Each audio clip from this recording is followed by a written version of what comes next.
Right. Well, I think I had 2 or 3 ideas while I was having food. This is not for anybody really. It's kind of one of those self recordings. Food. I was eating, as it happened, I think it's Asda. Okay. Ciabatta rolls. Delicious. Stick them in the oven for 10 minutes. They come out delicious. Okay. It kind of reminds me of bread. Not quite, but it kind of reminds me of bread that I bought in Portugal, in Lisbon, where the bread is actually cooked in ovens that are fire burning ovens, wood burning ovens. Obviously, very old bakery. Delicious bread there. And also in Malta, actually. Was it Malta? Yeah, it was Malta. And they had a similar thing going on. And you know, right in the centre of Malta, in Valletta, old city, hundreds and hundreds of years old. It's effectively you're living in a castle. And in the back street somewhere, there's a tiny little entrance. There's no advert bakery, nothing like that. It's a tiny little entrance. You go through a long corridor, and then it opens up to this kind of room, quite a large kind of room.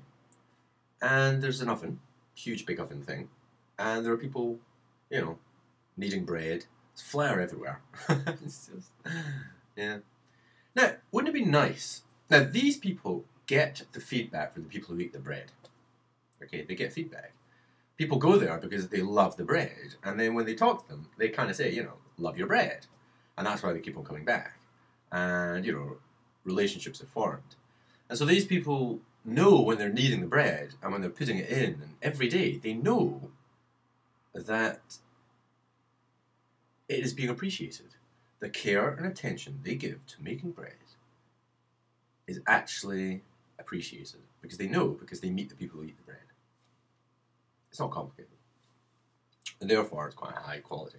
Whereas if you're in a machine, you're in an industry somewhere or other, and you're in a factory and you're producing your bread, slice, package, yes, you're kind of, but you're just interested in making sure that it's up to specifications of some kind or other. Make sure there aren't any diseases in it or something.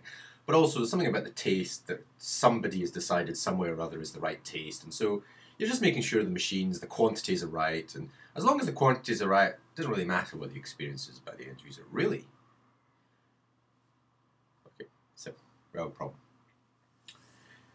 Now, with our internet thing, I think I should be able to kind of get in contact with the people who produce the food.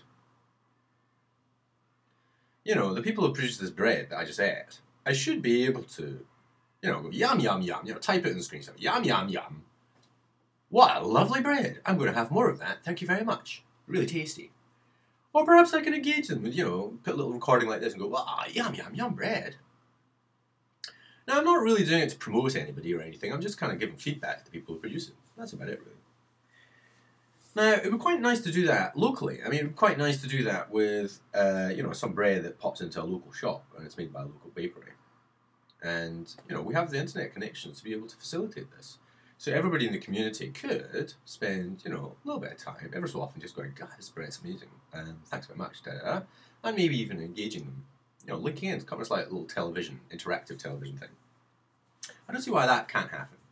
And I suspect something like that will happen. And the distributors, the shop, or, are kind of like just third party. They're not that important. But obviously we say thank you to them, the cashier and so on and so forth.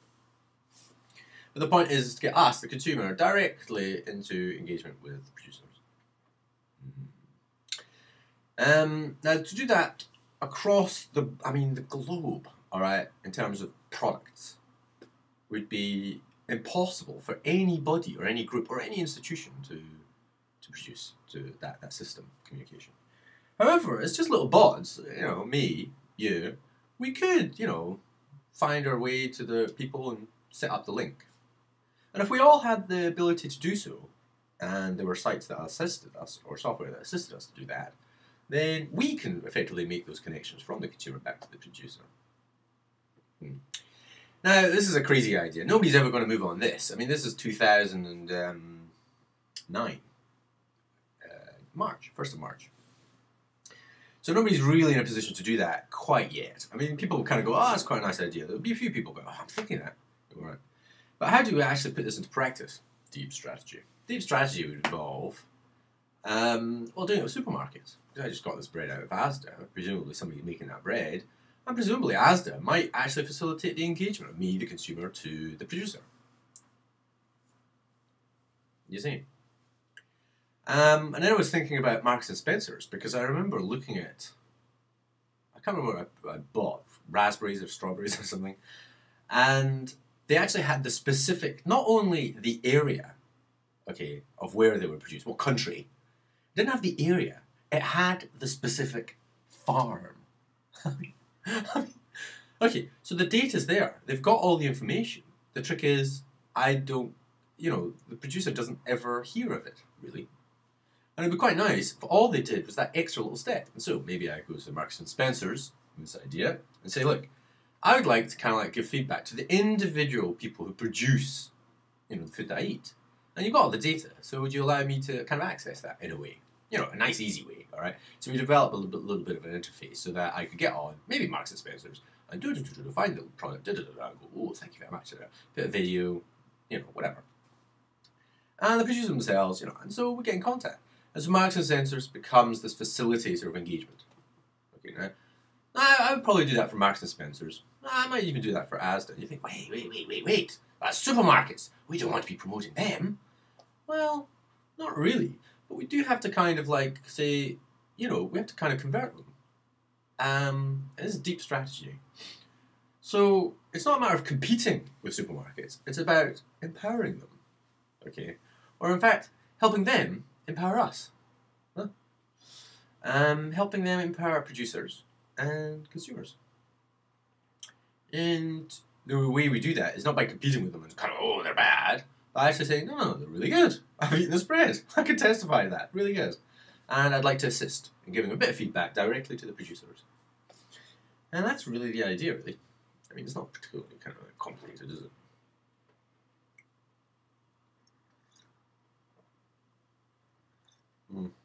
I don't know, a couple. They're kind of related to the old football scenario.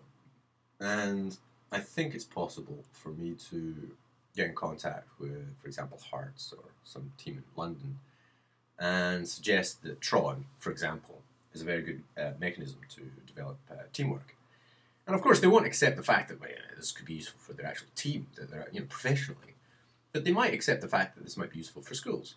This might be useful to get 11-year-olds up to 16-year-olds to play a computer game, to effectively develop self-organizing strategies and teamwork. And because it's so pure, it's kind of good exercise. So, I think I'm going to move on that this week. I think I'd like to try. Anyway, cool. All right, catch you later. Who's late? Who's you? It's probably just me listening to this.